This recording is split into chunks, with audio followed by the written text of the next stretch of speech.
Dr. Roger Payne Mm-hmm. discovered that these whales could sing. Oh, Off the wow. coast of North Carolina, he discovered for the first time that these humpback whales could sing. And I'm sure you've heard of the humpback whale song. Um, Yeah. and it is a song by anyone's definition. It has notes, it has units. You can break it down on paper, it has verses, can even have rhyme and rhythm to it. But what Dr. Roger Payne and his team and partners in life did was that he recorded it, and he sent a recording into National Geographic. They mass produced that recording, that record, and they slipped it into that month's issue of their magazine and sent it out to millions of people Mm-hmm. all around the world.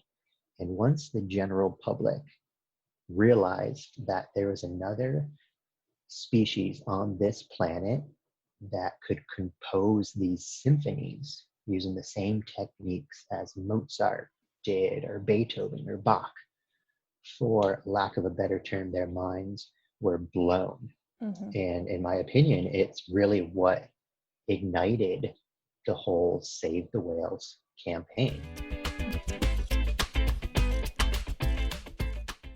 I don't know about you, but humpback whales are one of my favorite sea creatures in the world.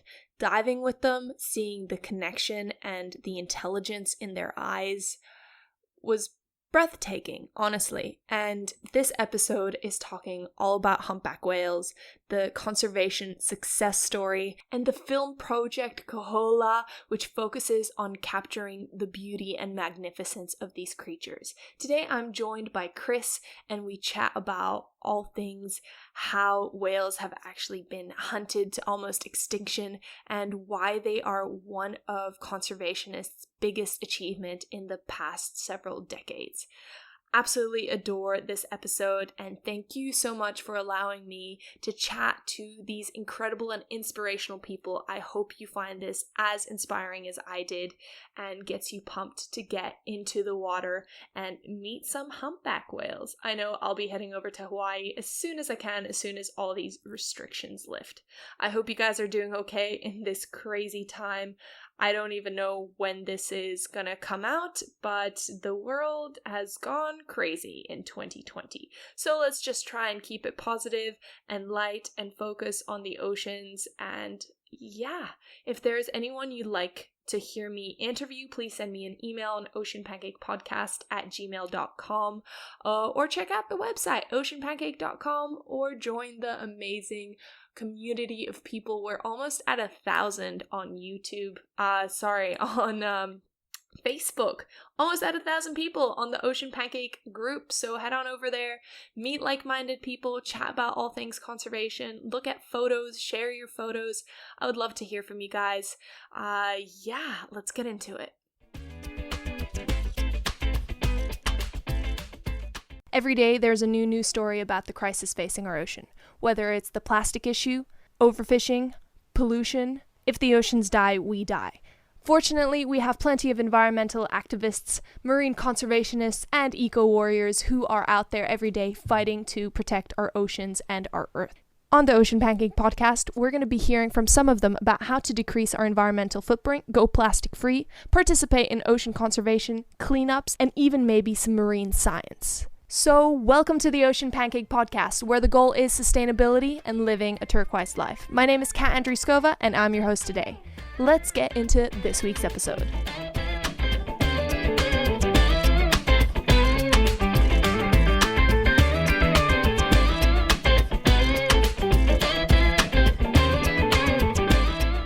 All right. Hello and welcome to another episode of the Ocean Pancake podcast. Today I'm joined by Chris Cilfone, who is an ocean storyteller. Welcome to the podcast, Chris. Thank you, Kat. Aloha. It is great to be talking to you. I'm so excited to hear about your project. So you're the founder of this project, and it is the Koloha. I already messed it up. Kohola Film Project. Kohola Film Project. There we go. Yes, nailed it. Before we get into it, could you just tell me a little bit about your background and how you came to work with the ocean and conservation and how you fell in love with it? that's a great question. I've always had this affinity towards the sea. I've always felt that it has been kind of calling me. There are times, even to this day, after years of working with the ocean in a professional manner, that I still find myself having to actively stop myself from just jumping in. You know, I could be driving a boat with the responsibility of everyone's life on board, or I don't know, watching a storm rage through, hurling these massive thunderous waves along the coastline, or even just walking through an aquarium, and I'll look at the water, and I just feel the need to jump in and explore and discover and taste and touch and feel. It's weird. I don't know if you can relate, but it feels like this magnet is inside of me. And every time I get close to the ocean, it just pulls me in. I completely understand what you're saying. I mean, I worked as Yeah. a diving instructor for 8 years, and we're meant to be the lead by example. And usually I can, but there was this one moment I remember when you said this. It just reminds me. I was in the Comoros, and there was a humpback whale just next to the boat, and I just didn't even say anything to anyone. Just put my mask on and just fell off the boat. Quote unquote fell off the boat. Just casually, just. Yeah. And it was incredible. This humpback and a baby just swam right past, and before you got the tourists all together and did the briefing, and they would have been gone. So I just 100%. fell in. 100%. We do a lot of whale watching out here, and I do a lot of stuff up in Alaska too. And if you're dealing with someone who's never seen a whale before, and they see this whale for the first time, it is almost impossible to control them. I've had to physically restrain people on some of these trips because they wanted to, like you, just jump on in and say hello. Yeah, I have found that part of my job is definitely restraining people, because people have the urge to touch. And Yeah. we generally try and discourage that, because when you have hordes of tourists, you can't have them petting all the sharks, because that won't go well. Correct. Right. So I've definitely done my fair share of grabbing and pulling away. Yeah, I think we're all guilty of that in more than one cases. But yeah, this I don't know, I always kind of go back to that Jacques Cousteau quote where he says, "The sea, once it casts its spell, holds you in its net of wonder forever." I mean, I feel like that kind of just sums up my whole mindset towards the ocean. I don't honestly don't see how anyone could not be enticed by it. Yeah, I wouldn't understand. Did you grow up by the sea? So did you have a chance to go a lot as a child? So where I grew up, we lived maybe about 1 to 2 hours away from the ocean. Throughout the year, we really wouldn't think anything of it, but every summer, basically my entire family on my mom's side, aunts, uncles, cousins, sisters, pets, grandparents, would go to this little beach town in Rhode Island on the East Coast of the US. And we would spend a couple of months there just kind of tooling around on the beaches. And that's, I think, kind of where that initial seed was planted. And then in high school, I knew I kind of had this affection, this love for the ocean. So I joined our quote unquote oceanography club. And I quote it because I don't think we actually ever did anything regarding the ocean. But I think the main reason everyone joined was because of the end of the year trip down to the Florida Keys, where we would spend a week down there going diving, snorkeling, doing labs, listening to lectures, playing in the sand. And honestly, for a bunch of poorly supervised high schoolers, it was a blast. And have you ever been to the Keys? I don't know if To You the can, Keys in Florida? yeah, the Florida Keys. No, I did one dive from Jupiter. That's the town, in Yeah, Florida, right? yeah, Um, yeah. So that's pretty similar. but I never actually Not too. went down into the Keys. I've done a lot of reading about them, and it looks amazing. But unfortunately, no. Yeah, well, another place I highly recommend you go visit. But coming from New England, this cold green waters Mhm. off of Rhode Island and Connecticut, and just diving into these crystal clear, blue, warm waters of the Keys and looking around and seeing this completely other universe, colorful fish swimming left and right, the soft coral kind of just swaying back and forth in the surge. I remember there's this massive eagle, spotted eagle ray, as wide as I was tall at the time. It just swam right underneath me, and I was like, yes, sign me up. How do I do this forever? Yeah, And that it's always something trip, small or big yeah. in your case. Well, yeah, I mean, it was this eagle ray, essentially. I could kind of boil it down to this one eagle ray that essentially set me on this path. And going into college, I knew exactly what I wanted to do. I graduated with a degree in marine biology and another one in film theory. Mhm. And like most kids, once they graduate, I had no idea what I wanted to do. So I got on a plane and went up to Alaska for my first summer in the adult world. And I spent it educating these cruise ship passengers all summer long on the local marine and terrestrial ecosystem. So I was an outdoor guide up there. And that was an amazing summer. I loved it. And it kind of really planted this seed in my brain that just continually over the last, I don't know, 10, 15, almost maybe 12 years have has just kind of been grown and grown and grown into this ocean conservation mindset. That's amazing. I've always wanted to go up there as well. I cannot imagine the biodiversity. And is it still like thriving up there because there's so few people living there? In Alaska, Yeah. I highly recommend going to Alaska. I think everyone before they die on this planet should try to visit Alaska. I think it's one of the most beautiful places in the world. The biodiversity is phenomenal. It just has this kind of intangible vibe of being this wild and untamed place. And I have not been to another place on this planet that can match this same vibe that Alaska has. So get up there. Highly recommend it. Well, once travel's allowed again, I'll definitely be heading over to the United Yes. States. So I'll try and get to Alaska.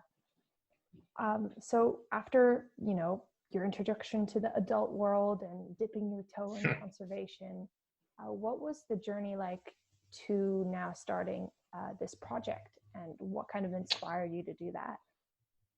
Yeah, so after that first summer up in Alaska, like I knew I wanted to continue with working with the ocean, but I still kind of didn't know exactly what I wanted to do. And I didn't have a job. It was a seasonal job. So the summer ended. I didn't have a job lined up. I had to go back to my parents' house in Connecticut for a couple months.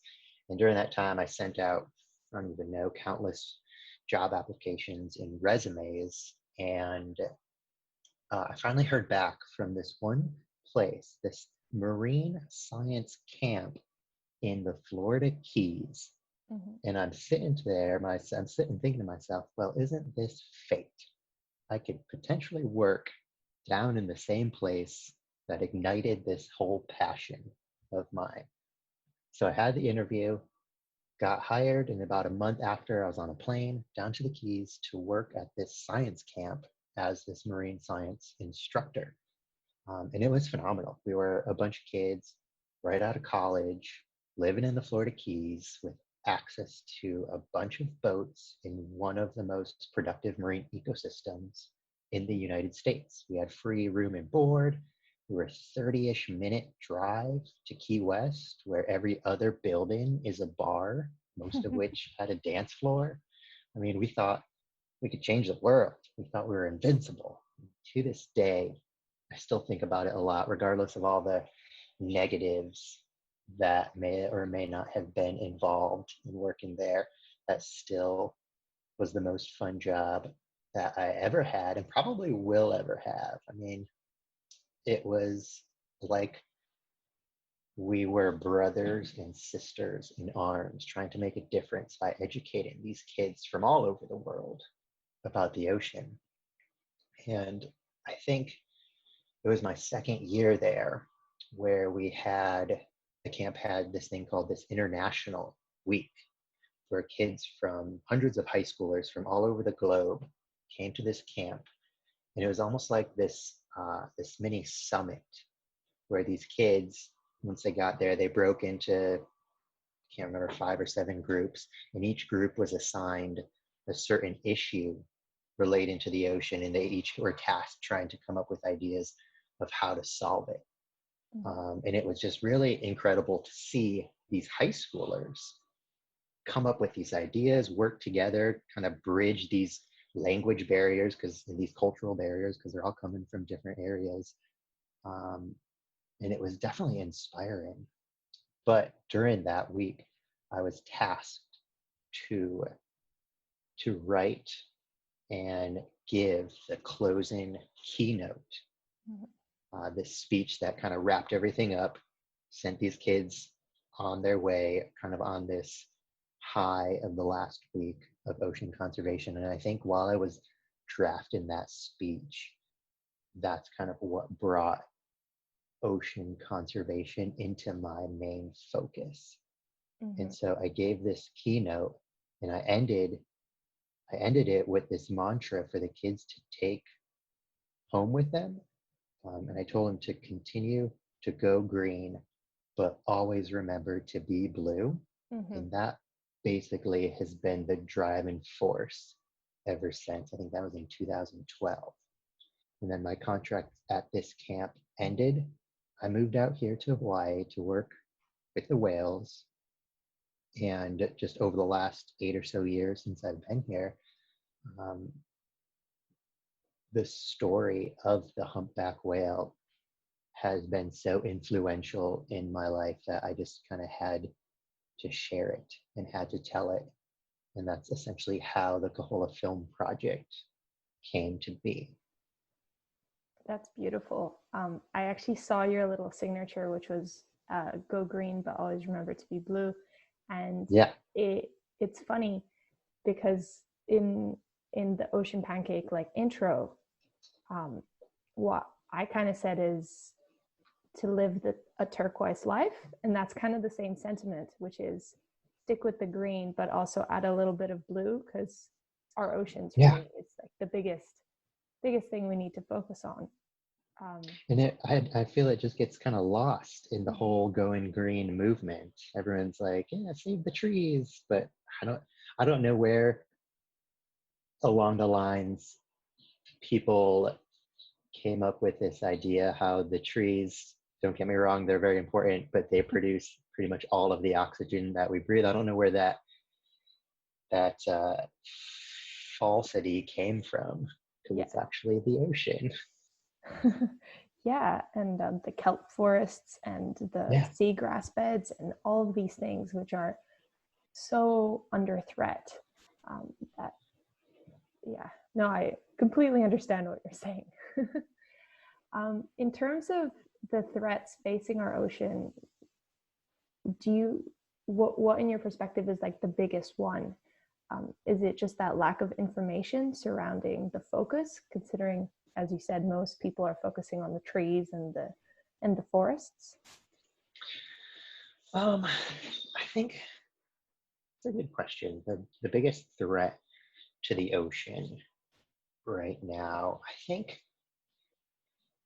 just building off that, I think just our focus is elsewhere right now, and not just in like the terms of uh, not knowing about it. It's just, it's been, I don't know if you're kind of following the news of the United States right now, but Yeah. it's been a tough week or so, Yeah. on top of a tough pandemic. And my heart goes out to everyone, but I just don't know.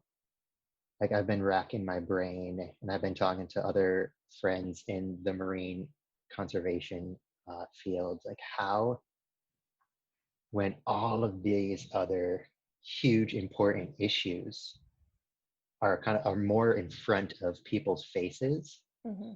than the ocean, like how do you get them to also focus on essentially the beating heart of our Yeah. planet? And I think that is and it has been even before everything that's been happening in the last couple of months. I think it has been a huge issue. Like, people, it's, the ocean is out of sight, it's out of mind. It's this big thing that no one, that you think that you can't really hurt it or stop it or Mm-hmm. anything like that.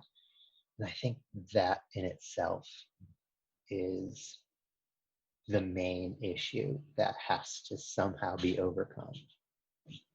Yeah, I know in the past week or so, because of everything that's happening in the United States, and now it's, you know, spread across the world. I mean, I live in a tiny little town, so I couldn't go to any protests.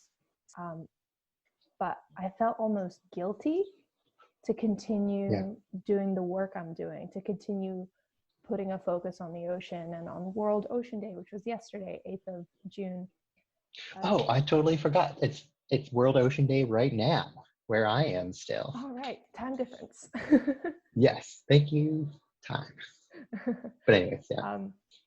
So it's difficult because, you know, you want to keep working and bringing people's attention, but at the same time, this is something I experienced when I lived in Cambodia and the Comoros, which is, how do you make people focus on the conservation of the ocean when they're struggling for basic things like food and human rights and freedom and, you know, potable water? And Yeah. how do you get them to stop using plastic, or, you know, to not overfish when, you know, it's Yeah. And it's hard too, because like I said, the ocean is just this massive entity. And yeah, if you're just one person with a rod and reel, you pull a fish out, you're not going to think anything of it. You'd like, "Yeah, I can never overfish the seas." yeah, But then, like, if billions of people are doing it and these huge mega trawlers are out there scooping up millions of pounds of fish on a single trip, and it's hard to, I guess, quantify that for someone who doesn't or isn't involved in the ocean sciences, hmm, or ocean recreation, to know or understand. yeah. I mean, when I was in Cambodia, we went on a dive, and I was taking some of the local higher up in the government diving, Yeah. and it was very interesting experience, let's put it this way, because out at the same time, you know, I felt a bit of guilt considering they had better scuba diving gear than I could ever afford. And the rest of the Right. country is, you know, hunting and gathering slugs from the land just to get enough food. Wow, Uh, really? yes, but I had the opportunity to educate them. So, you know, that's how I was trying to see it. And, you know, I was underwater and I started collecting trash, as I do, just put it in my pockets. And Yeah. they saw me doing that and they started doing it. And I was like, oh, cool. Okay, cool. Like, Oh, it's, something's happening here. You know, they're noticing something. And I don't know if you've ever dived in Cambodia, but there's no fish. I I mean, have not. I lived there for 4 months and I didn't see a fish bigger than my hand. I saw one cobia, Really? but nothing Wow. else. I mean, no turtles, no sharks, no pelagic fish, just nothing. 4 months, one fish. And then we got back to the hotel and, you know, I was feeling a little good. I was like, they collected trash, you know, they they saw some impact. Right. and then they had a seafood buffet for dinner. And I kid you not, this buffet had more species of fish and bigger fish than I had seen in 4 months diving there. And they were just like happily eating it. And I was like, no one sees this? No? Okay. Like, you didn't see this in our oceans because they're empty. That was really when I was like, we gotta do something. Yeah. No, I mean, I totally agree. I think that's a big driving force to this project, and um, the fact that I want to create these films that help educate people. Like, you can be sitting in your house thousands of miles away from the ocean, but go on YouTube or Vimeo or on the internet and watch these movies about these humpback whales, and just bring them right into your living room or right into your bedroom, and you can learn about them, the plight of them, the success story of them. um, I can't remember, I think it was maybe in 2006 or so, um, here in the United States, Dr. Sylvia Earle, Her took, Royal Deepness, of course. yes, Her Royal Deepness herself, took a film about the northwesternmost chain of Hawaiian Islands, took this film to the president, George Bush, at the time. And this was at the time when we didn't really have any type of marine monuments or protected areas. But she showed him this film, and afterwards, I think I remember an interview of her talking about it. Afterwards, he just got up apparently and was like, all right, what are we going to do about this? And that led to, at the time, one of the biggest marine monuments on the planet, and all because of a film that he saw. And so that kind of is at the foundation, the basis of what I'm trying to do as well. I mean, films evoke such emotion in people, and I'm sure you've heard this plenty of times before, but people will protect things that they have an emotional connection to. And if absolutely, you love something, there's a better chance that you're going to put in effort to actually save it. And I think you're exactly right. Putting it in footage on a screen. I mean, David Attenborough is my hero. I'm still trying to meet him at some point in my life so I can get him to record my voicemail message or adopt me, one of the two. Yeah, I know. Sir Dad David Attenborough. Yeah, exactly. Yeah, that's the dream. Yeah, he can be my foster grandfather, and Sylvia can be my foster grandmother.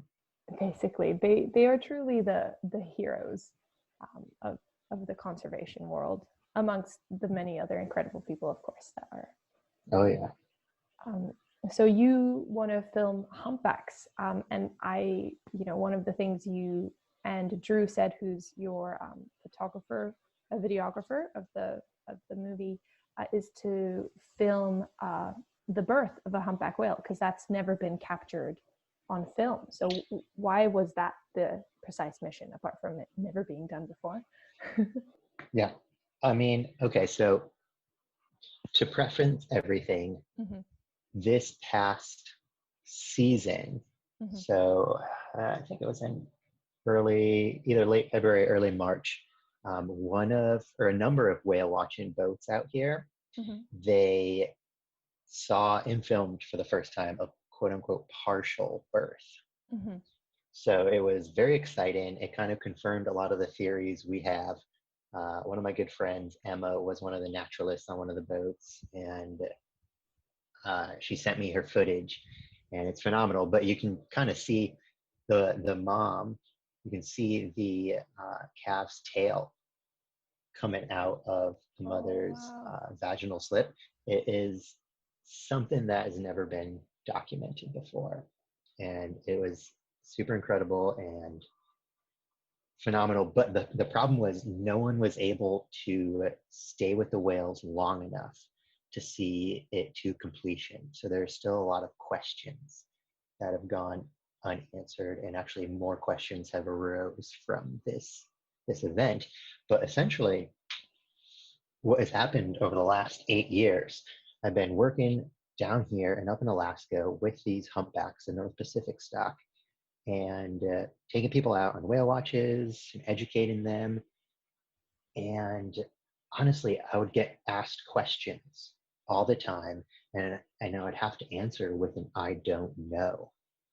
And I got really tired of saying that.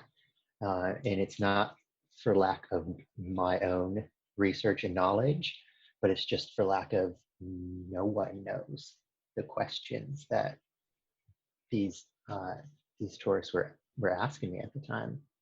And it's phenomenal to me. Some of the most obvious questions have still gone unanswered about the humpback whale, which in my opinion is the poster animal for the conservation movement. It started the whole Save the Whales campaign. It's like, you think of conservation, you think of pandas, humpback whales. Yeah. And the fact that we barely know anything about it after 50 plus years of studying it is just astonishing. We've never documented the birth of one. We've never seen them mate, the two most biologically significant events in any animal's life. Still a big mystery to us. And I was like, I'm sick of saying I don't know. So a couple years back, I applied the same year, coincidentally, that the North Pacific stock of humpback whale was taken off the endangered species list. I applied to the federal government of the United States for a commercial and educational photography permit. And it was a very long, tedious process. They had to vet me extensively. I had to answer questions left and right. But I essentially wanted to make a film talking about the success story of the whales, with the kind of basis of it being the birth of the next generation of whale. So I finally got this permit, and it was the first one of its kind at the time. And that was in 2017, I believe. And yeah, we just finished our third season this year. It was a little cut short due to a lot of different factors, permanent issues and the pandemic. But next year we are super stoked to get back out in the water. That'd be amazing. And it's true that they're really the poster animal for conservation because of the enormous success of their numbers. And they got taken off the endangered species list. For people who don't know, could you tell us a little bit about how that happened? Yeah, it is one of my favorite stories to tell. And honestly, I think one of the greatest success stories in conservation history. Particularly, I tell it from the lens of the North Pacific stock of humpback whales. So for those of you who don't know, humpback whales are a cosmopolitan species of whale. So they're in pretty much all of the oceans, all around the world. But they're broken up into different stocks. And these stocks, they never, or I shouldn't say never, but they rarely kind of intermingle. So we're dealing out here in Hawaii and up in Alaska with the North Pacific stock of humpback whale. And back in the early 70s, they were hunted to the brink of extinction. There were maybe around 500 to 1,000 left in the entire North Pacific. The 70s brought us very close to the point of no return. And then, and this is a really interesting part, Dr. Roger Payne discovered that these whales could sing. Off the coast of North Carolina, he discovered for the first time that these humpback whales could sing. And I'm sure you've heard of the humpback whale song, And it is a song by anyone's definition. It has notes, it has units. You can break it down on paper as verses. You can even have rhyme and rhythm to it. But what Dr. Roger Payne and his team and partners in life did was that he recorded it, and he sent a recording into National Geographic. They mass produced that recording, that record, and they slipped it into that month's issue of their magazine and sent it out to millions of people all around the world. And once the general public realized that there was another species on this planet that could compose these symphonies using the same techniques as Mozart did, or Beethoven, or Bach, for lack of a better term, their minds were blown. And in my opinion, it's really what ignited the whole Save the Whales campaign. And that whole Save the Whales campaign, in my opinion, again, is one of the first incredibly successful campaigns of the whole conservation movement, which is why I kind of refer to them as the poster animal for the conservation movement. But we fast forward through all of the protests, all the demonstrations, to this day and age, through the moratorium, the ban on commercial whaling that happened in the early 80s because of all the protests. But we fast forward to 2020, and here in the North Pacific, we went from 500 whales, now we're looking at close to 25,000 in less than 50 years. In less than one lifetime, Kat, we have witnessed one of the greatest success stories in conservation history.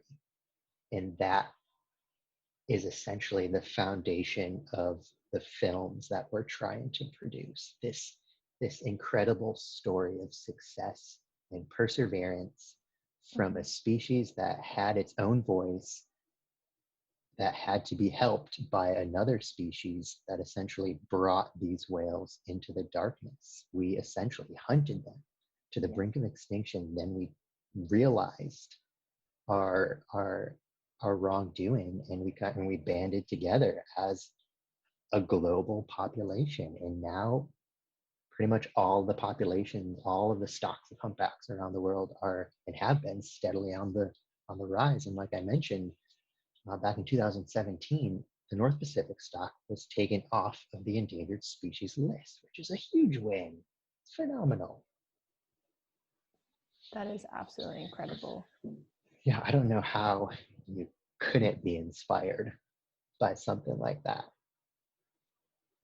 It is amazing, because I have been seeing where I live, we do have humpbacks as well, which come by. They're actually coming in anytime this month. So oh yeah, they should be coming up there. Yeah, it's your winter.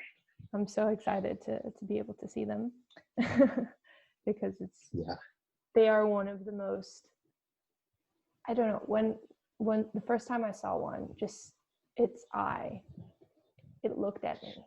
It fully checked me out and looked at me. It didn't just look at you. These whales, when you make eye contact with them, they're looking. It's almost like they're looking into you, and you know that there's something going on in their brain because you're staring at this sentient being. It's like you are an intelligent being, and then now you're staring at another one that some people would argue is as intelligent as some human beings. I would definitely argue that. I mean, I can't compose symphonies like that. Right? Exactly. And there's just so many things, so many little. The more the more you work with them, and the more you watch them, and the more I've noticed that there are just so many little subtle things that you start to pick up on, and you start to notice, and you just start thinking, you're like, huh, is that whale doing that on purpose, or is that just a random coincidence, or are these whales communicating just by looking at each other? There's definitely something going on, because something is definitely going on, and I want to figure it out. and you get to capture it. Yeah, that's the That's fun part. That amazing. is the fun part. It's very short. A Mhm. lot of people who know about this project, they're I think they have this glorified romantic idea of what I am actually doing. Most of the time, we're just sitting on the boat, staring at nothing. Yeah, waiting. It's me, yeah, and just waiting. It's me, and there are four or five other people that are on my team. Anna, Mike, Drew, the guy you talked to is our lead photographer, and then Annie. And then I have a lot of other help from a lot of other people who have volunteered over the past few years to come out. But yeah, a lot of the time it's just sitting there, just twiddling your thumbs, waiting, pumping up a boat because it's got a lot of holes in it. Too good. There's always something like that going on. Always something. It can never be too easy. That's true. With the populations, coming back so incredibly, do you know what some of the impacts have been on other populations or on ecosystems generally? Yeah, so humpback whales are a keystone species. Mm-hmm. They are an ecosystem engineer. And what a lot of people don't realize, and what I always try to make it a point to talk about when I'm lecturing or giving a presentation on these whales, is that humpback whales themselves, the population, they can essentially fluctuate the oxygen that we breathe as human beings. They essentially control the oxygen that we breathe. And a lot of people, they don't realize that these humpback whales essentially are like gardeners, right? So they'll eat these massive meals, digest it, excrete their waste, and then that waste falls to the bottom and it acts as fertilizer, causing these huge algal blooms to happen. And these algal blooms are what are creating these primary producers who are creating the oxygen, the majority of the oxygen that we're breathing. So the more humpback whales that there are, the more oxygen, the cleaner our air can be. And since these massive algal blooms are happening, there's there's a bigger base on the food pyramid, on this food web for other fish. So you see that as the whales have come back over the last 50 years, half century or so, you see that certain fish stocks have also come back. A lot of people thought that as the whales came back, they would eat all the fish and there would be a decline in these fish populations, but it's actually the exact opposite. And it's because of their fertilization properties as they excrete their waste. So it's pretty phenomenal. They're kind of like, I call them the canary in the coal mine for the ocean. Um, if the population of the humpback is doing poorly, then you better believe the rest of the ocean is doing poorly, and then vice versa. If they're doing well and they're thriving, then the ocean itself can also be thriving too.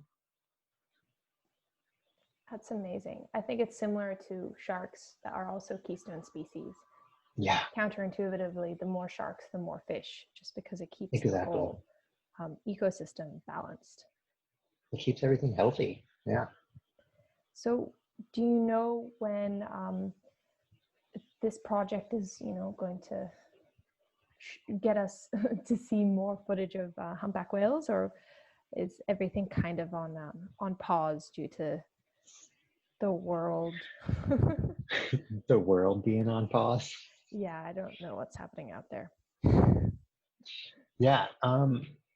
So the whole project, it's permit based. So every year I have to reapply for the permit, and I just sent in my application a couple days ago. So hopefully next year we'll be re-permitted and ready to go. But we are in the process of working on a little short film, maybe about 10 to 20 minutes long, using the footage that we have so far, and using some of the footage from my friend Emma's encounter with that partial birth as well. And I really kind of want to focus this short on the next generation, not just of whales, but also of ocean conservationists and filmmakers and storytellers. Because I mean, I go to all of these lectures and seminars, and you see these great people speak, these great photographers and filmmakers and scientists and storytellers, and the consensus is next generation, the next generation, the next generation. Yeah. And so I kind of want to focus this next film we're working on in the lane of, hey, we're the next generation and we're ready to go. Here. Yeah, we're ready to pick up the torch and continue to lay the groundwork from what you guys have done before us. So it depends on how fast we can get through an edit. My computer is very old and can't really handle the footage, so it's tricky. Mike, our lead videographer and main editor, it's tough for him to go through because it's hundreds of thousands of hours of footage of high quality, like 4K footage too. So he's got a much better system than I do, but it can even bog his system down. So it's tough to get through everything. But hopefully soon, within, I'd say before the end of summer, we should have something out. Oh, that would be amazing. Well, you're gonna definitely have to let us know. Yeah, and for now, absolutely. where can people find you? So you can go to our Instagram account. It's at Kohola_film. And I think you'll put it in the notes for the podcast. Everything on the website. Yeah, I will be honest though, I am not a big fan of social media, so I don't post to it very often, but I am trying to remedy that. I'm trying to be more active. You can go to kolahfilm.com as well. That's our website. We have a blog on there. You could, my own personal Instagram is Vagabond of the Sea. Again, I'm not very active on it though, so it's tricky with the mindset of trying to get these films out there, but also not being active on social media. It's a double-edged sword. Trying to figure it out. Trying to make a balance. Yeah. It's part of the thing you have to do, but I totally understand. It's a necessary I prefer to evil. spend more of my time in the ocean rather than Yeah, and I'm the type of person who is like, if I'm going to post something, I'll probably sit there for like an hour coming up with the best caption. It's like, God, just wasted an hour of my day trying to do one post. Cool. No big deal. I definitely know what you mean. Yeah, so, but you can definitely check us out there. Yeah, we'll have a look. And just before we end the podcast, I want to ask you the question that I ask all of my guests, which is, if you had one piece of advice for anyone who wants to protect our oceans, what would it be? Just one. Oh. One piece of advice. That's easy in my mind. If I had one piece of advice to give to someone who wants to help our ocean, it would be to learn about it. The ocean is this big, blue, wet, mysterious blob that most people just don't know much about. And my advice to them would be to learn about it. In my opinion, discovery is the catalyst for conservation. And like you were saying before, the more you learn about something, the more you'll love it, the more you want to protect it. So go and learn about the ocean. I mean, Roger Payne discovered that these humpbacks could sing, and that started a worldwide revolution. Imagine what you could discover just by hopping in and looking beneath the surface. Yeah. Amazing. Thank you so much for coming on to the podcast. I'm so excited to see the footage you capture, and hopefully once travel is permitted, I can get to that side of the world and, you know, Yes. maybe meet you guys and see the work you're doing in person. Yeah, just give us a shout out if you're ever on Maui. We'll take you out. Well, it's, Show you you some know, one of the animals. closest things to Australia. Yeah, it is. I have a couple of friends who live there. They just pop on over. Oh, amazing. You know, just a casual 8-hour flight. Yeah, no big deal. But yeah, thank you so much. And I can't wait to see the work you're doing. Thank you, Kat. I appreciate you having me on board. Oh, one thing. Yeah. You need to tell me what or where Ocean Pancake came from. Oh, that's right. You did say that you're curious. So I was trying to find a name for my new website because my old one was called My Vegan Experiment. And while, you know, I still believe veganism and a plant-based diet is very important, the ocean has always had my heart. You had a ray, which got your heart. Mine was an octopus. Okay. So I needed something to do with ocean. And I was looking at other words that we could combine with ocean. And somewhere, somehow, I just saw the word pancake next to ocean. And I couldn't stop laughing for about an hour. Fantastic.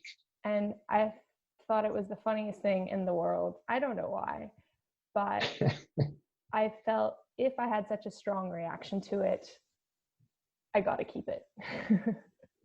Yeah, absolutely. It's like a piece of art. A good piece of art gets you talking. A good podcast name. Definitely. Yeah. Well, people remember good. it, I hope. Yeah, I will not forget it. Ocean Pancake. I thought it would have had to do something with, I don't know, yeah, maybe a ray or something because they kind of look like pancakes. Well, I have also heard that, you know, some people call manta rays or rays ocean pancakes. So that just added an extra layer, but it was genuinely just because I found it funny. Excellent. Well, I love it. Don't change it. Fantastic. Thank you so much, Chris, for being such an inspiration in the work you're doing, and I'm so excited to hear about how the project goes with your whole team, and you might have me on your boats soon, hanging out with the whales, jumping in or falling in, maybe. But in all seriousness, thank you so much, and can't wait to see the footage. As always, I also need to say a massive thank you to Graham Mose, who provides the music for this podcast. Graham Mose is a very talented singer-songwriter, music creator. He's in a band called Fat Picnic. I know, amazing name. They are funky, they make you want to dance, so head on over to Graham Mose Music. He is based in Brisbane. You can find his music online or head on over to his gigs if you have the chance. If you want to help support me in the work I do, it would mean the world if you become a patron or donate on the oceanpancake.com website. There are also t-shirts, there's merch, so head on over, do all that stuff, and I'll see you guys in the next episode.